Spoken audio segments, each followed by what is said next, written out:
Alright, response video of sorts, kind of, maybe. Possibly. Looking down, just more than one camera. Yeah. Yeah, 3 cameras. Yay! Okay. Anyway, gotta set them up. So, close enough. Yes. Alright, Professor Anton video, but just the general subject, really, of, yeah, philosophy. What is the truth here? And this conflict that exists between one truth that says, okay, a god done it, or spirits did it, or happy forces did it, unicorn dust did it, whatever it is, whatever this new religion is of, yeah, we are eternal and we're blah blah blah, even though there's no evidence of any of that. Um, he calls it stoic. It's just romantic, is what it is. It's, yeah, let's pretend it's not just some sort of selfish passion. Let's pretend it's doing something more dignified than we're really doing. It is a bug's life. We're on a bug planet living a bug's life. That's what it is. And yeah, even the bugs probably think, they, have little pet names for each other, sweetie, honey. Um, Whatever. And it'd be nice if we had a good little story to tell. Some sort of um, yeah, fable. Even what's his name with the star belly Sneetchy kind of thing. Yeah, it'd be nice. Yeah, even like the Grinch that stole Christmas. And he has his little dog, and he has a little life. And even though he's a shithead, it's still a life, and it means something to him. And there's little sweet emotions and tenderness and all of that kind of crap. And yeah, that's how we have to live our lives, is with those kind of elements in there. We need that stuff. And no one's. I mean, I don't. I'm arguing that. Um, Not that we don't need it, but that it is all part of an engineered psychology. Our psychology can be anything. We can be anything from Hannibal Lecter to Joan of Arc, or whatever the positive opposite is to these um, examples. I mean, human beings can be more of any one kind of individual human being that human beings are. I mean, we can all be you, or we could all be you, or we could all be you. It just doesn't matter as a practical matter, and that's just psychology. That's just defines what you need, what you're chasing, what you're afraid of, what your passions are, what your fears are. Yeah, all of that stuff is so fudgeable and movable, malleable, um, especially early in life. Okay, it's not too malleable as you get older. You can do the old dogs don't learn new tricks, and then people just start rationalizing their stupid bigotries or their stupid addictions. Okay, and that's all they end up doing. I mean, there's a lot of people rationalizing bigotry, just a personal dislike, and they just try to find some excuse for that hate, that dislike, that discomfort. And likewise with like eating meat or something, they'll just rationalize an excuse for them to continue their addiction. And worse, they're so desperate to justify their addiction, their psychology, that they will attempt to validate it, to make it sound like it's got some sort of credibility, like there's some sort of, we're doing something spiritual. And that's almost what Professor Anton's doing in his philosophy. It's this girly man philosophy. Let's try to take all the hard edges off life. Let's dull evolution. Let's round the corners. Let's make it a little pinker and prettier, and just try to find some way to squeeze his psychology through it, or what he perceived to be the more common human psychology that needs to have its ego stroked. You're eternal. You're doing eternitude and beyond, even though the facts point to a much cleaner, explicit plain truth, that you are your arrangement of neurology, and whether it stops because you die of natural causes, or I take a hammer and bash your brains in, or whatever, doesn't matter. Once this is destroyed, once this machine, once the CPU is smashed, it's like smashing the hard drive. You're not going to recover the data. It's gone. Probably a digital memory would be a better example, because once that's erased, it's erased. You're not recovering it. It's not going somewhere else. It's not existing somewhere else. The pattern of arrangement does not exist. There's no mirror of it floating around someplace.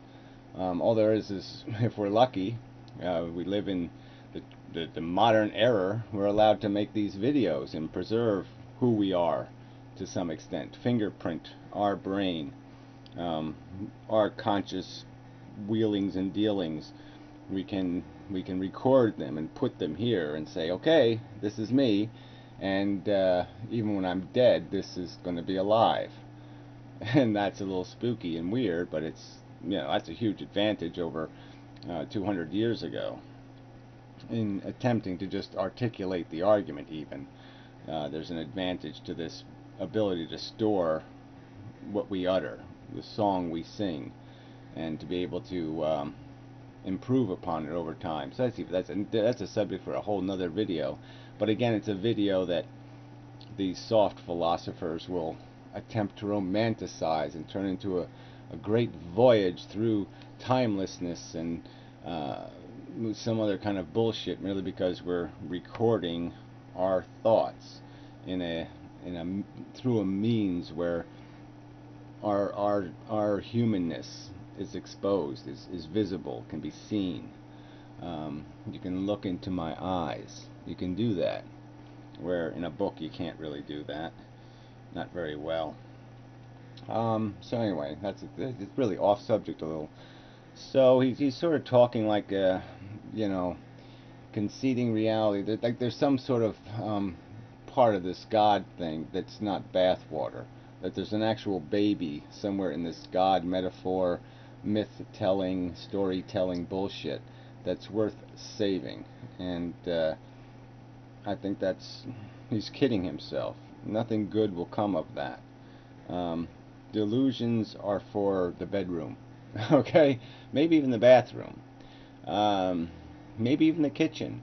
But you don't do them when you're in the reading room or the thinking room. That's not the place for that kind of crap. We shouldn't be blowing smoke up life's ass or each other's.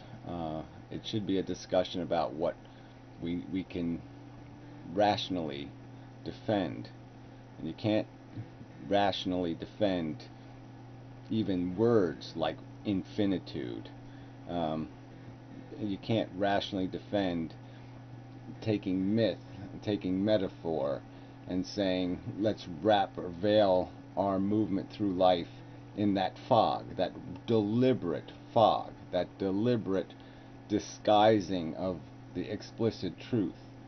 And we see the danger of these metaphors and these fables and these myths, these stories, because they all have this element of happily ever after, or yeah, it's all justified because you have one little peak moment. You stand on the top of Mount Everest for 45 seconds and somehow it's all worth it. And that kind of illogic comes from this romanticizing, this extracting the real price from everything, not recognizing that there's just no free ride. For every great little moment on a motorcycle in the wind with some nice 70s or 80s music's playing, yeah, there's a guy with his arm behind his back and his leg over his shoulder in a little pool of mush, going ow. That's the reality, is the whole picture, the whole context of this thing. So then we're back to, yeah, it's insectus, okay, insectus monstrous. Our life is built on consumption, reproduction, cannibalism, an addiction. You know, this is not, it's not made of good stuff. It's made out of crap. And to do anything even hopefully useful, we've got to acknowledge that. And if we don't, we'll just end up like the pharaohs. We'll waste a whole bunch of energy building pyramids to a infinitude that you can't capture.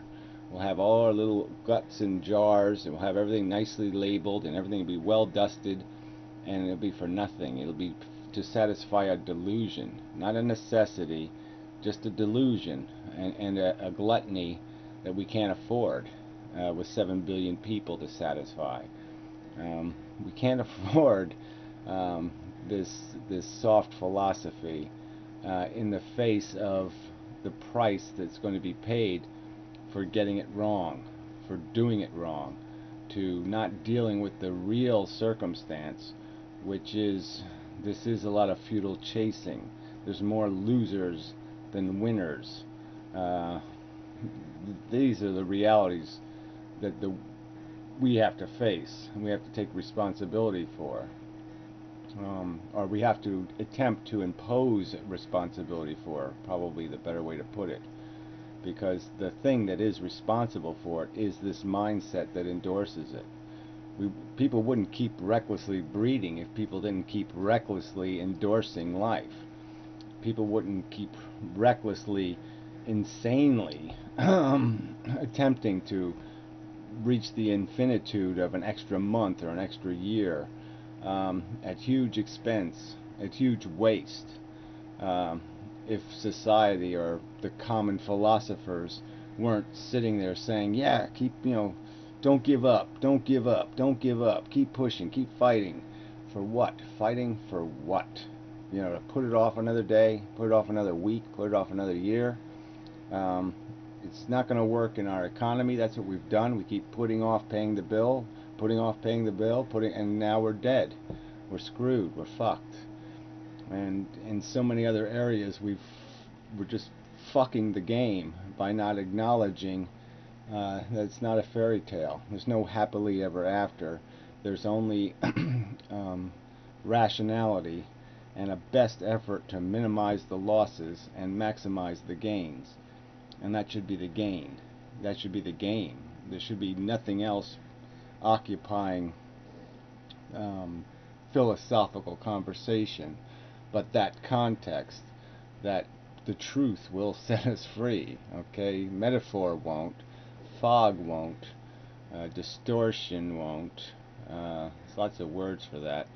Probably should just compile a list of all these kind of, because that's really the approach. The approach is to cosmetically surgery, to fake it, to augment reality and the truth, to make it fit your dependent and needful psychology, rather than attempting to take a strategy of creating human beings that can deal with the truth, can live for a truth, can live with the truth,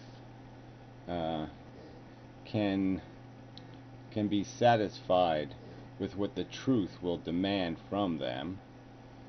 Yeah, that's probably enough ways to put it. Anyway, enough of a video, I think. So anyway, sorry if the too distracting. I was going to do the conversation thing between me and myself and have that person as a witness, but anyway, I changed my mind, and that's not the way it went. So it doesn't really matter, right? It doesn't really matter. It doesn't really. Yeah, he was saying it doesn't really matter. I don't know if I agree with that, though. I think it probably does matter, but we're not going to worry about it tonight. So we already made the video. Yeah, I had to fix this camera. Look, it's two-tone now. I like that. Black and white's kind of neat. Anyway, but so it reminds me of a cop, so that's not good. But anyway, I always liked black and white. It always sort of pissed me off that cops stole that look. It's a good look. Fucking cops. Alright, that's enough of a video. Thank you very much. Till next time, and such. And so forth.